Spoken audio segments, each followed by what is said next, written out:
Hello, Miss Buddies. Welcome into the three-part series of the final exam preparation sessions. In this part series, we'll be focusing on the cubic functions. Now, if you are new to the channel, I would like to welcome you and I would like to advise you to also watch other part series where I discussed other topics. Now, please don't forget to subscribe so that you don't miss when another video gets uploaded. So without further ado, we're gonna go straight into the first video of the part 3 series. Now in this part 3 series, we'll be focusing on the cubic functions like I said earlier, and how we do it here is we're going to read the statement and also analyze before we can go to the question. So let's go ahead and read the first one here. Now here the question says the graph of g of x equals to ax cubed plus bx squared plus cx plus d is sketched below. The graph of g intersects at x-axis at x is equals to minus 2 and touches the x-axis at x is equals to 3. Now K is the turning point of G. Now the graph of G cuts the y-axis at 0 is to 9. Now before we go to the question, it is important that we analyze the sketch that we are given here. Now in a cubic function, it is important to understand this. Whenever they are giving you a cubic function, they can always give you into three different types. First part of this video, I've given you an example where they've given you what? They've given you the x-intercepts. Now, if they've given you the x-intercept, it is important to first write down the x-intercept and any given point that we're given here.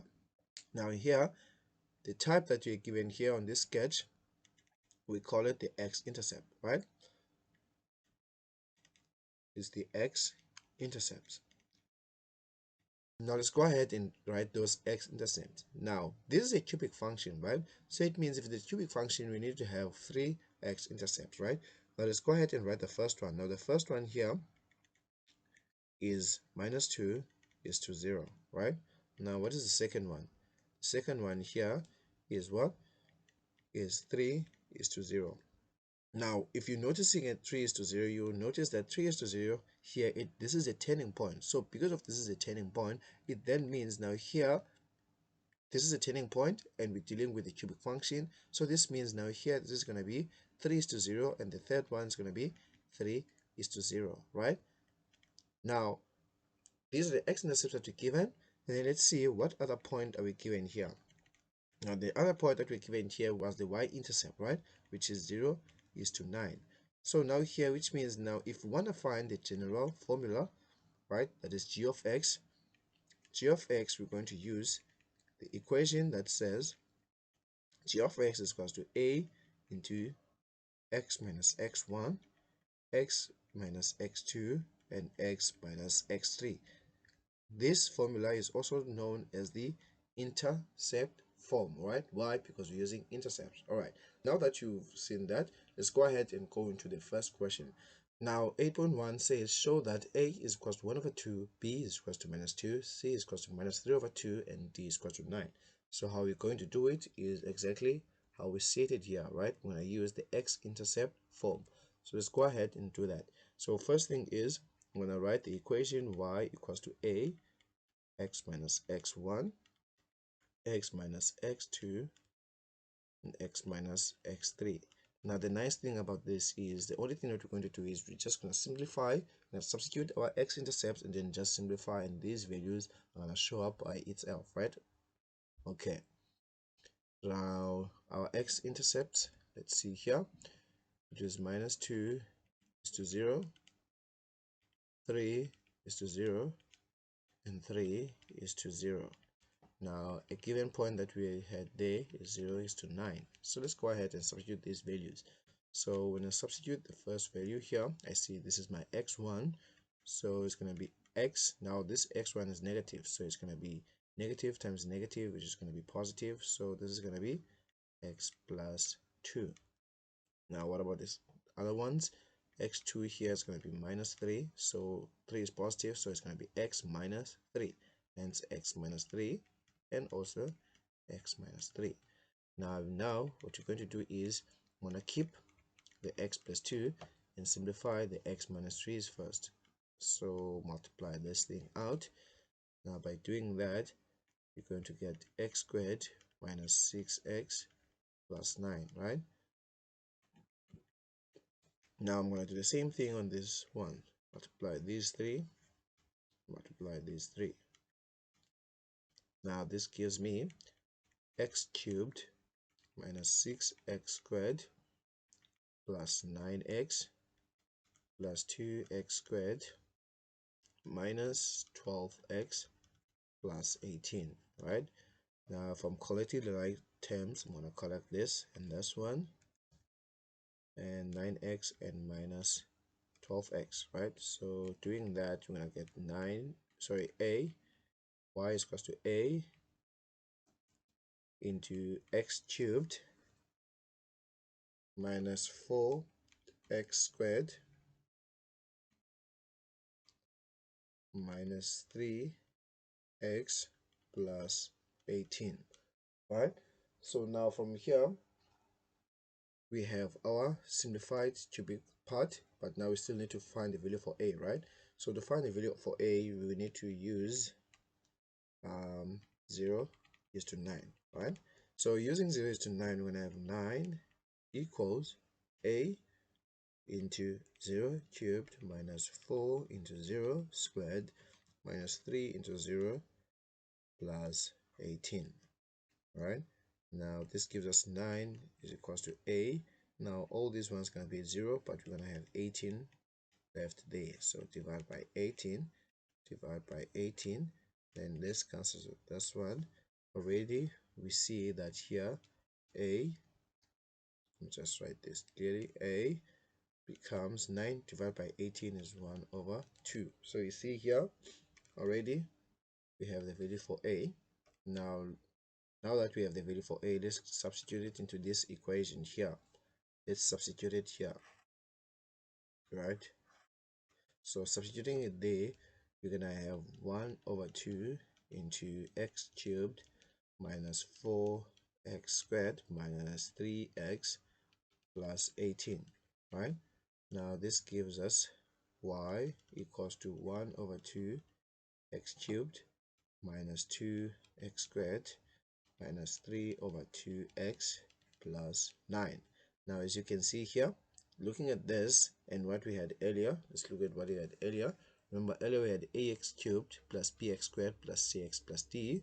Then now we have 1 over 2 x cubed minus 2x squared minus 3 over 2x plus 9. So that means now here the value for a is going to be 1 over 2, b is minus 2, c is minus 3 over 2, and then d is 9.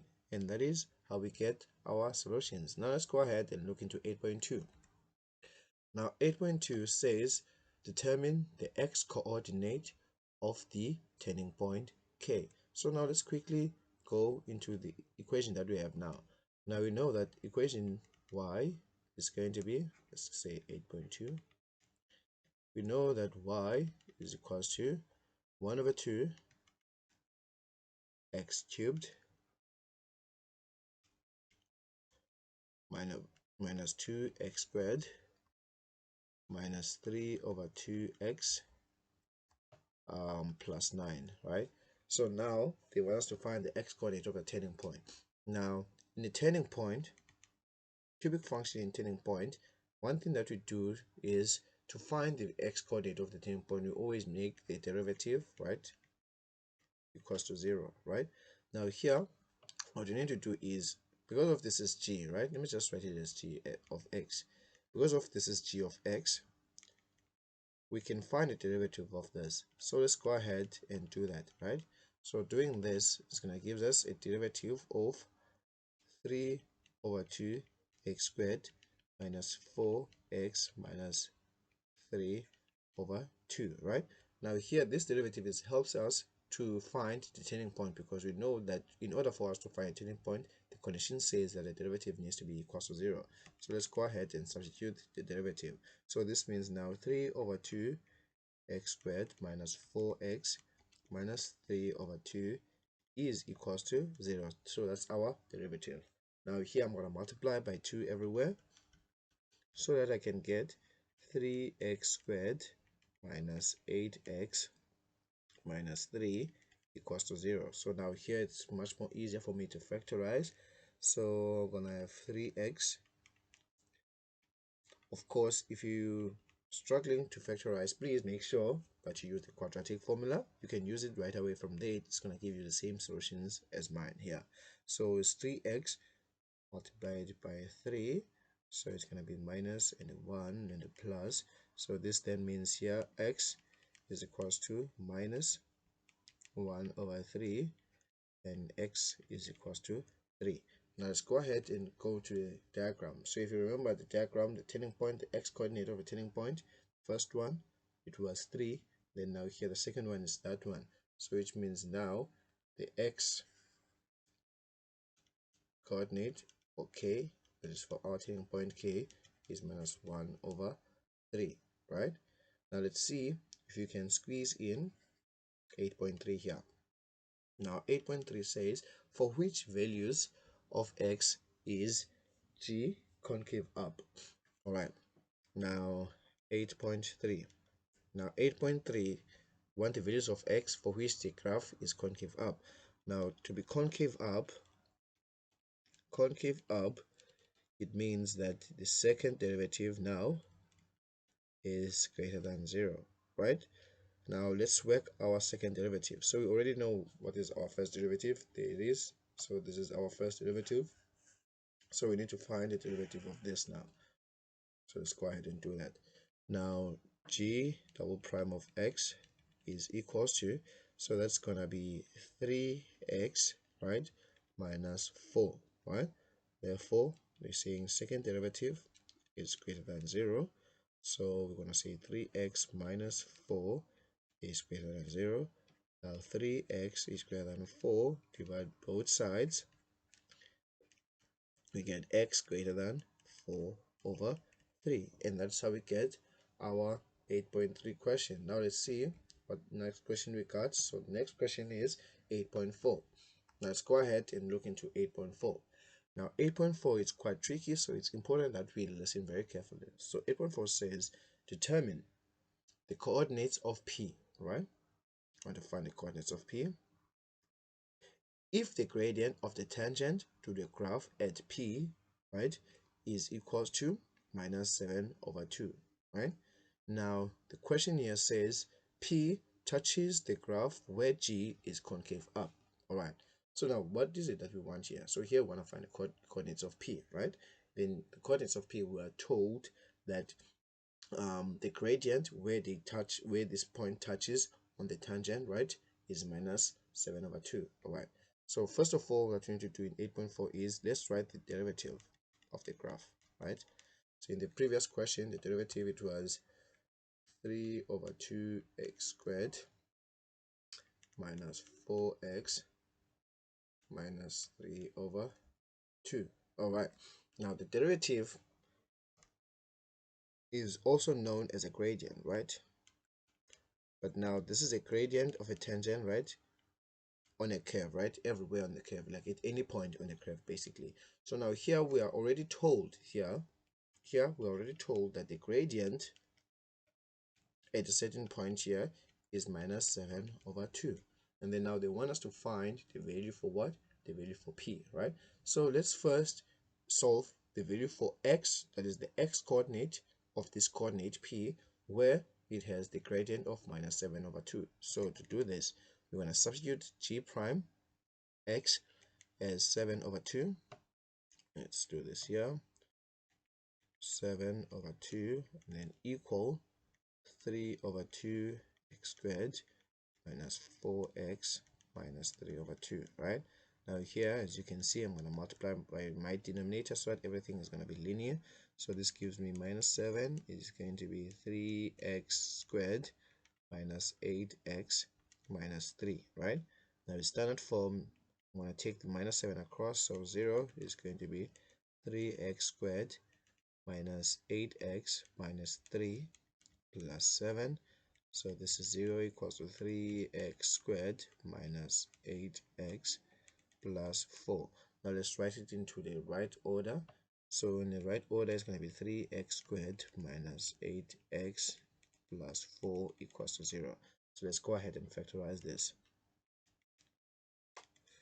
All right, so we have 3x and x. Now we're trying to achieve 8 there, so we're going to have 2 and 2, so minus minus. Now x is equals to 2 over 3, or x is equals to 2, right? So that's the first part basically of the statement. Now the second statement, the second part of the statement, it said, because now you see here we have two values of x. Now the second part, it said p touches g where g is concave up. Now we need to understand, what does it mean when g is concave up? If you remember here in 8.2, we asked for which values of x is g concave up, and then we saw that all the values that are above 4 over 3 are the values of x where g is going to be concave up. So this then means now here we need to look for a value that is greater than 4 over 3. Then we can see here this one is not it, right? This is not greater than 4 over 3, but this one is. So this then means because of that, right, because of p touches g where it's concave up,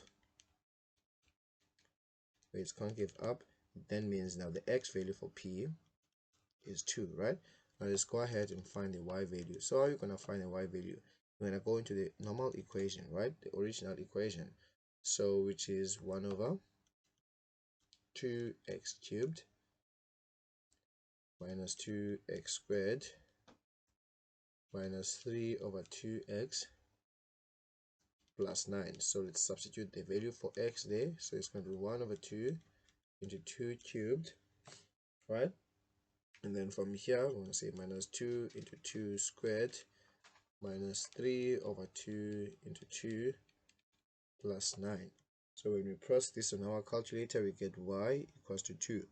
Therefore, it means now the point of P is going to be 2 is to 2. And that is all for this video 1 of the 3-part series. And that's all I got for you today.